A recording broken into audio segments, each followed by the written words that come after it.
Donnelly. Senator Cruz. Thank you, Mr. Chairman. Senator Hagel, I want to thank you for being here, and I want to begin by thanking you for your honorable service to our nation, for your personal sacrifice that you have put into standing and fighting for this country. Thank you. I would like to begin by addressing a question of process. In your prepared statements today, you described that you have given hundreds of speeches and interviews. Yes. This committee asked you in this process to submit those speeches in the last 5 years, and in response to that, you handed over a total of 4 speeches. In my view, that submission was facially insufficient for this committee to assess your record. Indeed, your financial disclosure revealed you had received paid honoraria in the past year for 12 speeches, and yet you did not even hand over those speeches for which you were paid substantial sums of money. Beyond that, 2 days ago, 6 senators, including Ranking Member Inhofe, sent you a letter asking for financial disclosure. You have not chosen to respond to that letter. That letter in particular asked about the private organizations that have paid you over the past 5 years and the degree to which any of those funding sources have come from foreign countries, foreign nationals, foreign sovereign debt funds. You chose not to respond to that letter.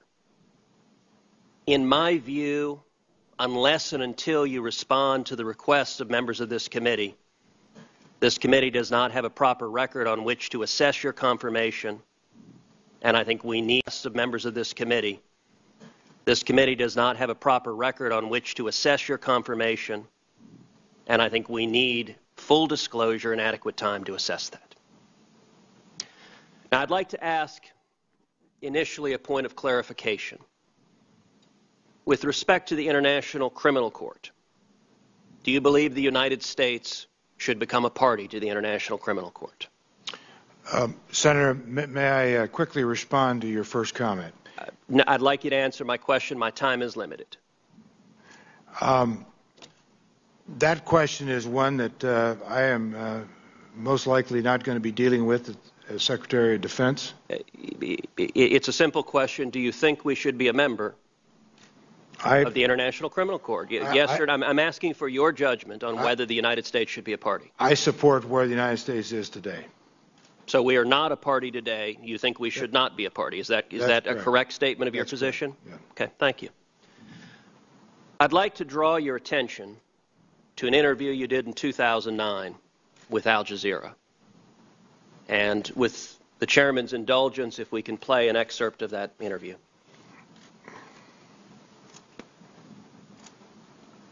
Leadership around the world, there is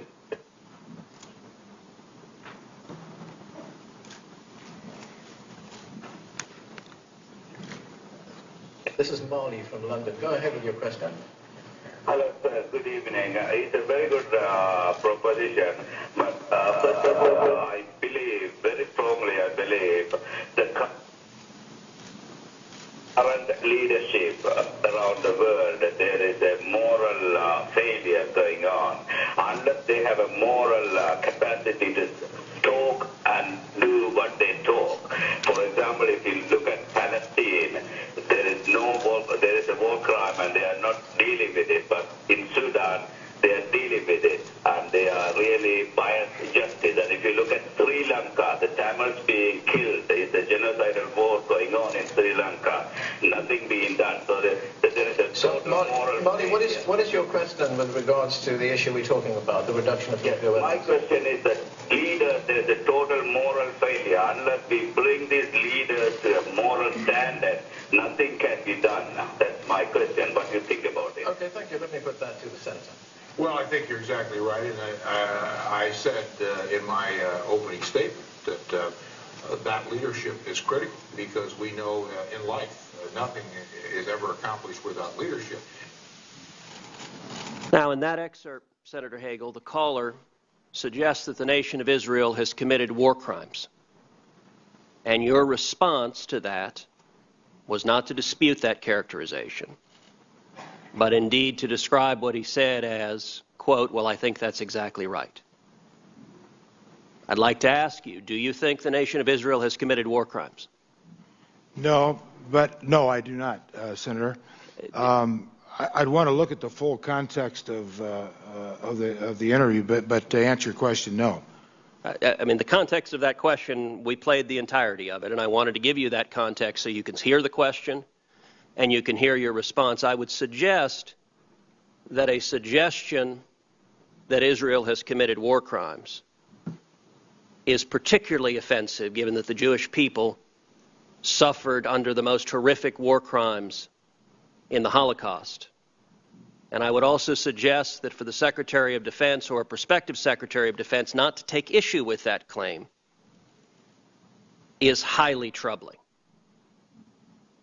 I'd also point out, in 2006, your characterization of the nation of Israel's action,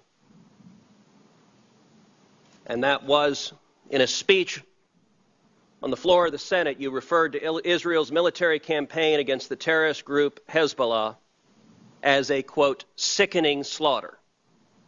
Now, I would suggest the characterizations. Do you think it's right that Israel was committing a, quote, sickening slaughter, as you said on the floor of the Senate? Well, I think, again, I would want to read all of it, what I said.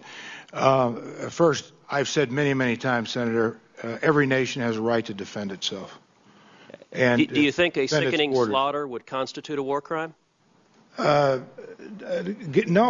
Depends on they were attacked. Depends on many factors. If Israel was defending itself, there was slaughter going on both sides. Does one typically characterize defending yourself against terrorism as a sickening slaughter? Going on both sides. Does one typically characterize defending yourself against terrorism as a sickening slaughter?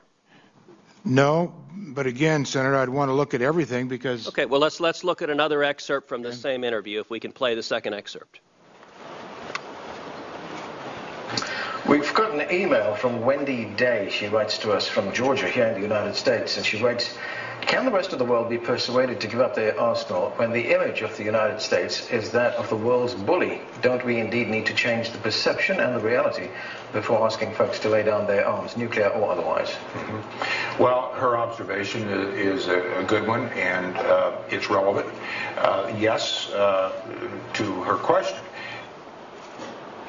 Senator Hagel, do you think it's appropriate for the chief civilian leader of the U.S. military forces to agree with the statement that both the perception, quote, and the reality is that the United States is, quote, the world's bully? I didn't hear her say that, by the way, the United States.